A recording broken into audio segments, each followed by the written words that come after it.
hold hands and close your eyes. It's midnight, and you're listening to the Ghost Story Guys.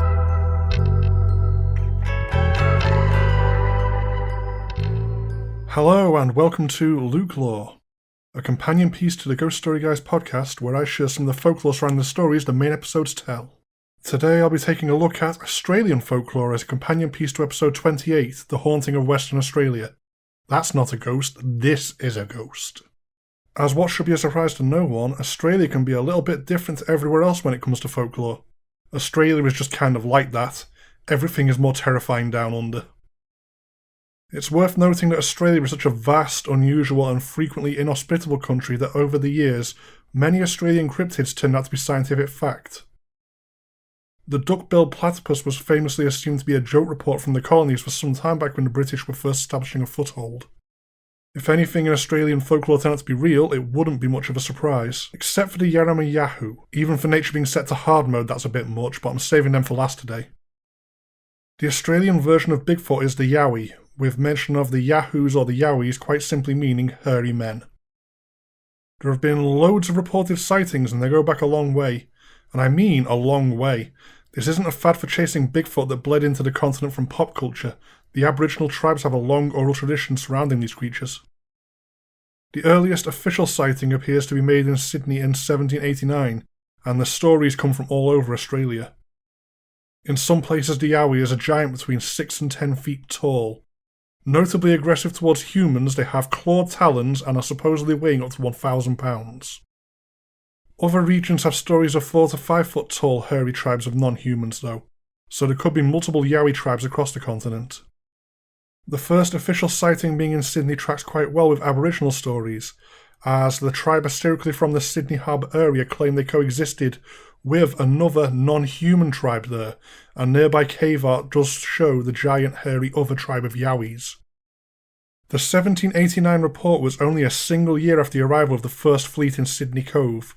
A mixed party of Marines and convicts on a hunting trip had killed a bunch of wallabies, and the group claims to have seen an animal observing them from the trees. In their report letter back to London, the hunting party claimed that the creature watching them was twice the height of an ordinary man. Episode 64, Camp Nowhere, and I mean Nowhere, has a Yowie encounter story if you want to go check that out. If you want to go looking for Yowies yourself, the Blue Mountain area just outside Sydney, the coastal regions of New South Wales, and the Gold Coast of Queensland are all supposed to be active for Yowies. Just be careful. Regular Bigfoot would be no joke.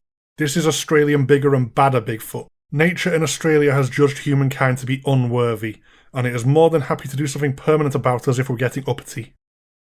A very different phenomena in Australia is min-min lights. Something like will-o-wisps or maybe some sort of orb phenomena, except this is Australia.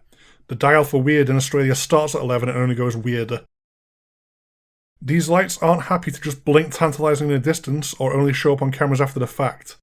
Min-min lights are giant floating balls of glowing colours that'll follow people around. If the min-min light doesn't like you, it'll let you know about it. People can be left feeling overwhelmingly confused and frightened as the min-min light stalks along behind them.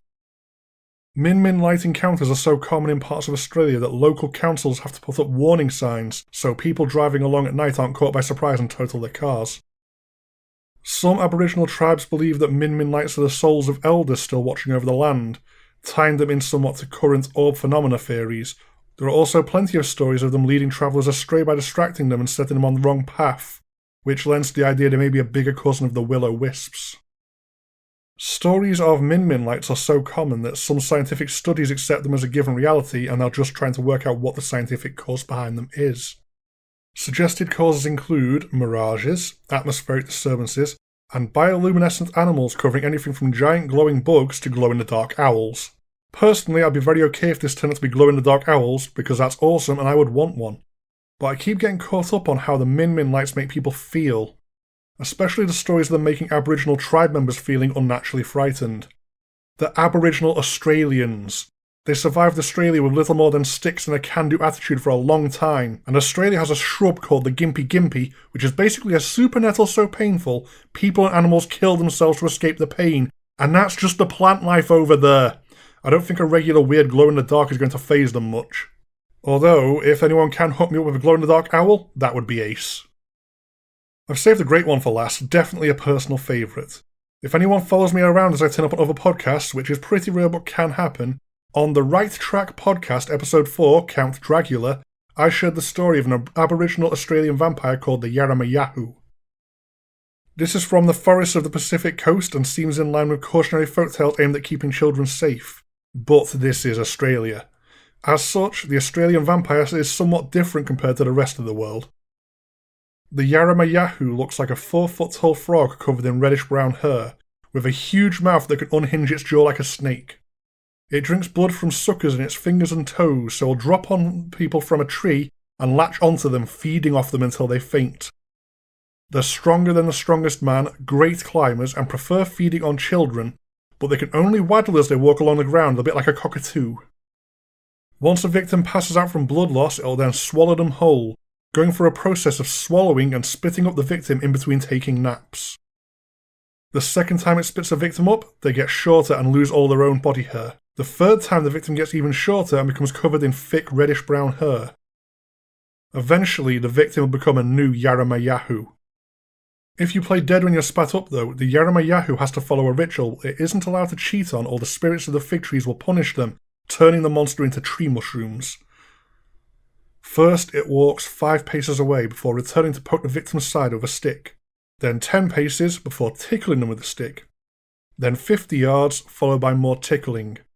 If the person stays playing dead up to that point, it then goes to have a nap, giving them a chance to run away as the monster is so slow on the ground.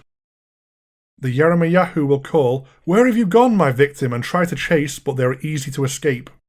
A spiteful Yaramayahu may then drink up all the nearby water, so thirsty people have no choice but to come for tree sap, where they can then try and get a new victim.